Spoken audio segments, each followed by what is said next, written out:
வாங்கங்க Deepavali பலகாரத்தில் 21வது Chettinad special அதிரசம் எப்படி செய்யலான்னு பார்க்கலாம். நான் 1/2 கிலோ அளவு பச்சரிசி எடுத்து நல்லா கழுவிட்டு இந்த மாதிரி தண்ணியை நல்லா வடிச்சிட்டு எடுத்து வச்சுருக்கேங்க. மிக்சி ஜாரில் சேர்த்து நல்லா அரைச்சிட்டு வந்துடலாம்.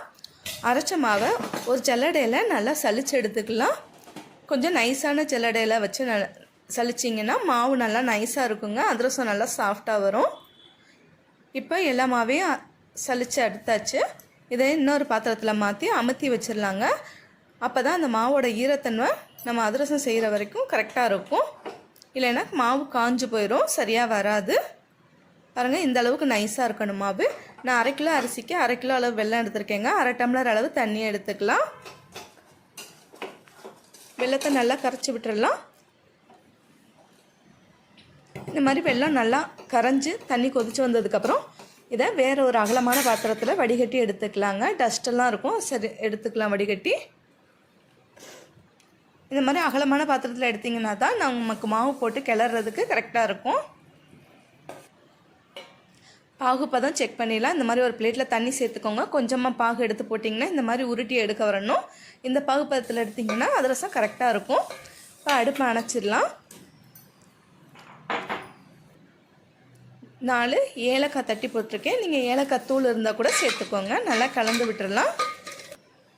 இப்போ நம்ம எடுத்து வச்சுருக்க மாவை கொஞ்சம் கொஞ்சமாக அதில் சேர்த்து கிளறிக்கலாம். 2 பேர் இருந்தீங்கன்னா ஒரு ஆள் மாவு போட்டு ஒரு ஆள் கிளறுங்க, கரெக்டாக இருக்கும். நீங்கள் ஒரே ஆளாக பண்ணுறதுனா கொஞ்சம் கொஞ்சமாக போட்டு கிளறுங்க, கட்டி பிடிச்சிடாம கரெக்டாக கிளறி வச்சுக்கலாம். ஒரு ஸ்பூன் அளவு நெய் சேர்த்து நல்லா கலந்து விட்டுறலாம். மாவு கொஞ்சம் தண்ணியாக இருக்க மாதிரி இருக்கும். இது நம்ம மறுநாள் தான் செய்ய போகிறோம். அதுக்குள்ளே மாவு இறுகி வந்துடுங்க. மேலே 1/2 ஸ்பூன் அளவு நெய் சேர்த்து எல்லா பக்கமும் படுற மாதிரி நல்லா தடவி விட்டுருங்க. இது ஒரு நாள் இல்லைன்னா 2 நாள் கழித்து கூட நீங்கள் செய்யலாங்க. பாருங்கள், மறுநாள் ஆயிடுச்சு. மாவு நமக்கு கரெக்டான பதத்தில் வந்துருச்சு. அடுப்பில் ஒரு பாத்திரம் வச்சு எண்ணெய் சேர்த்துக்கோங்க. இந்த மாதிரி ஒரு பிளாஸ்டிக் கவர், அப்படி இல்லைன்னா வாழை இலை எடுத்து மாவு எந்த சைஸில் நமக்கு அதிரசம் தேவையோ அந்த சைஸுக்கு உருட்டி எடுத்து தட்டிக்கலாம்.